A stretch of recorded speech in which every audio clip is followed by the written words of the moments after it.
Hello, everyone, and welcome to the Joe Knowledge YouTube channel. My name is Joe, and I am your host.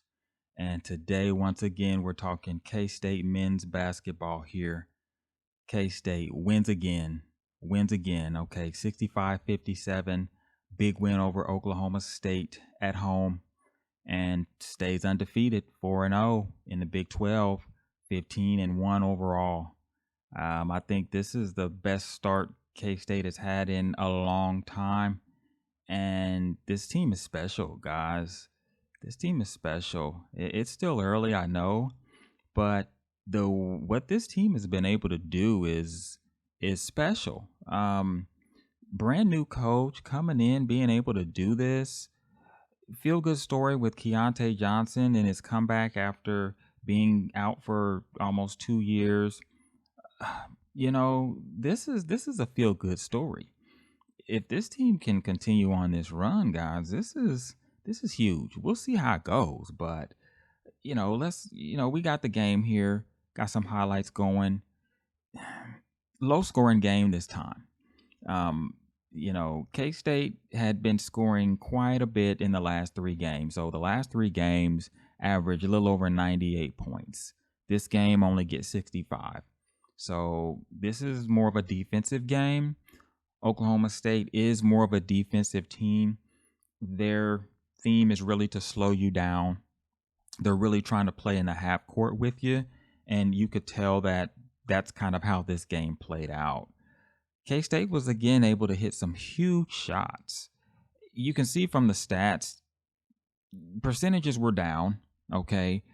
33.3% from the field, a lot lower than what we've seen, right? We've seen 50, 60% from the field in the last few games. This game, we're only looking at like 22, 23% from three-point range. So percentages were low. Oh, actually, that's Oklahoma State. Okay, so for K-State, 35%, 33%. Still lower than usual, right? And so this game played out fairly slowly, very low scoring, but K-State hit some huge shots. Only 9 for 27 from three-point range, but you really couldn't tell that by watching because Marquise Noel hit some huge three-pointers. He's just known for that. And when you see those shots go in, it's just it's a game changer. And he hits them at the right times. I mean, there's one there, boom. I mean, he's knocking those down, and he's fearless with them. So that's nice to see. This game, let's see, Keontae Johnson, a little bit lower in his scoring average. Looks like he's only got 12 there. 5 for 11 though, so fairly efficient, but he didn't hit any three-pointers. Marquise Noel hits 5 3-pointers.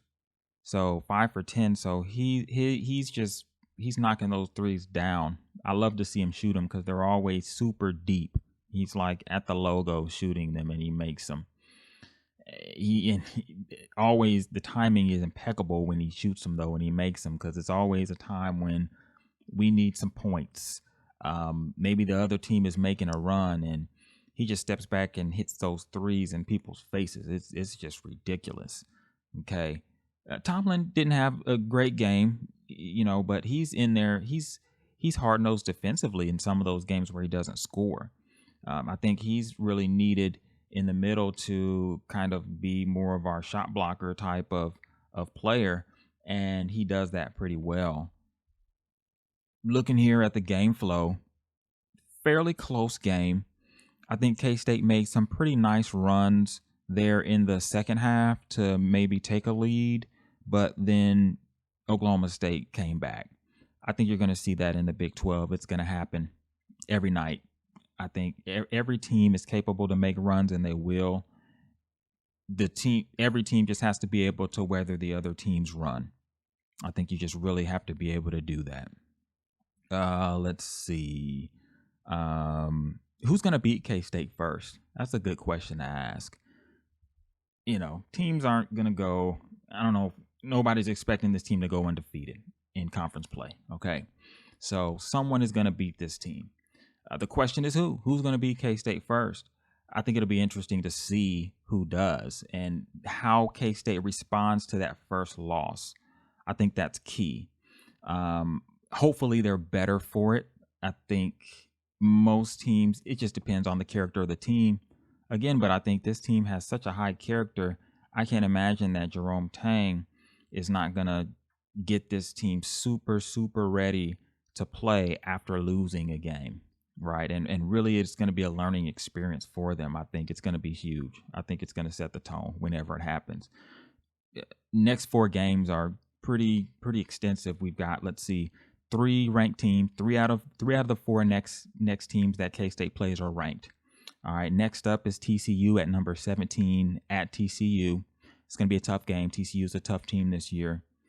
Then after that, KU at home. Okay, they're ranked number 2. It's going to be a test to see how good K-State really is, playing the number 2 team in the country. After that, Texas Tech at home. And then after that, Iowa State at Iowa State. And Iowa State's really looking good this year. If you look at our standings here, Iowa State sitting there at the top of the league as well at number 3. You might want to say all 3 of those teams there are tied for first. They're all 4-0.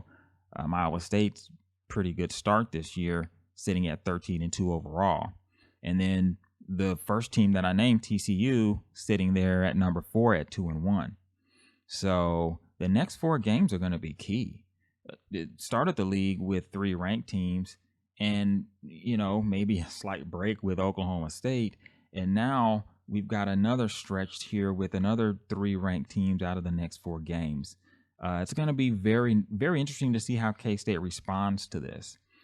This game was nice. It was a different flow. We've seen K-State score a lot of points in the last few games, and this game was really a test at how they would respond to a slower moving game and a more defensive game. Oklahoma State is big. They're a bigger team, so they want to slow you down and they want to play in the half court and make you score on them with a set play. K-State was really able to do that in this game. And they were also able to kind of score quickly as well. Sometimes you see Noel just pull up threes and he's just making them. So, will that continue to happen? Maybe. I think he's super, super confident right now in his game, and he's really been able to really assert himself on the court. It's interesting to see. You see how he plays. He uses his size to his advantage, which obviously we know most basketball players are tall, super tall. He's sitting at 5'8", 160 pounds, so he's not a big guy. But he really uses his size to his advantage, which, of course, a smaller player has to do. But not only does he use his size, he's quick. So, of course, a smaller player generally has to be quick, but he's able to get past guys just like that. He gets past guys quick, super quick. Oh, there's Johnson. Okay, he's all right there. And then what's nice about his game is his 3-pointers are his long range is hitting. His 3-pointers are going in. So that's really allowing him to stretch the floor. Defenders have to come out to guard him. They have to come out at half court to pick him up, or he's going to knock down a 3-pointer. What that does is that gives him space. And as a smaller guy, that's his advantage. He's got space. So now he can just take you off the dribble from half court and he's lost you. And now he can either go up for the shot himself, which he does very well, or dish it as for an assist, which he also does very well. This guy's the engine to this team. It's ridiculous. Okay, there. Yeah, you can kind of see how close the game is there in the highlights here, right? Oklahoma State, they're getting their points. They're scoring points. But K-State is really keeping it close. Oklahoma State's keeping it close. Bam, another 3-pointer. Look at that. Just halfway to the logo, he's hitting 3-pointers. Okay. Look at the conference standings here. Kind of see how things are playing out right now. There's actually a game going on right now. Texas and TCU are playing right now, and Texas is losing. They're losing pretty bad right now to TCU. Baylor beat West Virginia today, so they've got their first win in conference play. So they're no longer 0-3. But looks like Texas is in trouble. TCU's looking strong. So we've got them up next. So we'll see how that kind of plays out. That'll be interesting to see. Bam. All right. Noel, so strong from the free throw line. He doesn't miss his free throws. He just doesn't miss them. Today he went 3 for 3. He just doesn't miss those. We're at 73.7% for free throws today, or for this game. So this is a really strong, solid team. This team is special. I think this team is special. We've got a lot to go for the season. It's pretty early still, and I know that for sure. So many games to be played here. But this team is looking very, very, very strong. And they're ready for the NCAA tournament. Just the way they play. You can see the sense of urgency that they play with is just nice to see. As a fan, it's very nice to see that. We're fans, we're sitting on the couch watching the game, right? So we're not the athletes here. But there we go. Bam, he's hitting those. Oh. Yeah, so we're armchair quarterbacks. We're sitting back watching the game. But the time we spend here, it's great to see a product that is nice, and it's great to see the players actually take pride in that product, which is the game that they're playing and the performance that they put out there. It's nice to see them do it with a sense of urgency and an understanding that we need to be good at this. You don't want to just go out there and just play for fun, and obviously the game is fun.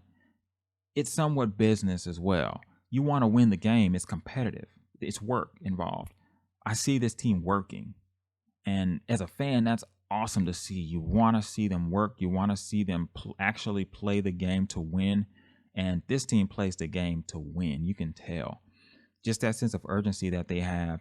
It's very refreshing to see, and the competitiveness is very refreshing to see, and it's going to prepare them for the NCAA tournament at a time when you can't lose. So at this point, they can lose and the season continues, but when the tournament comes around, you can't lose, and this team plays with the type of urgency as if they can't lose already. So they're already ready for this type of atmosphere. Let's check them out. See, Noel could pull up from right there, but he's not. He's going to pass it, but man. Yeah, look at him, back him down. Turnover. Oh, no, foul. Okay. Yeah, you see how this team plays. What I want to do, we're going to wrap it up here. There was a dunk towards the end of the game that is a must-see. I'm going to fast forward it to that piece. Once again, Marquise Noel coming with it, throwing the assist to Keontae Johnson for the alley dunk, which was ridiculous. Not that dunk, right? That was the other team. Let me show you what's going on here. Towards the end of the game here,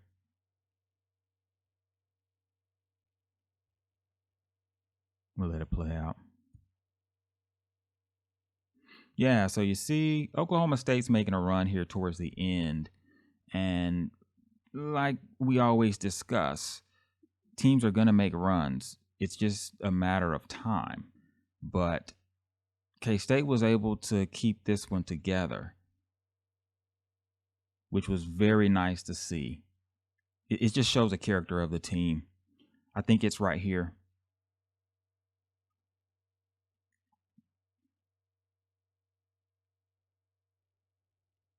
Yep, here we go. Yeah, ridiculous dunk. Ridiculous. Check this out. Yeah, see he's trapped? Nope. Bam. This team's good, y'all. Keep watching. I can't wait to see him play these super ranked team like that. TC, I love to see him play. Like Oklahoma State is great. They're a good team. I like to see him play the ranked teams. I think they really show up for those. TCU's up next. We'll see how they do there. KU is going to be a very good game. It's going to be a nice one. We'll see how that goes. So, all right, guys, that's all I got for today.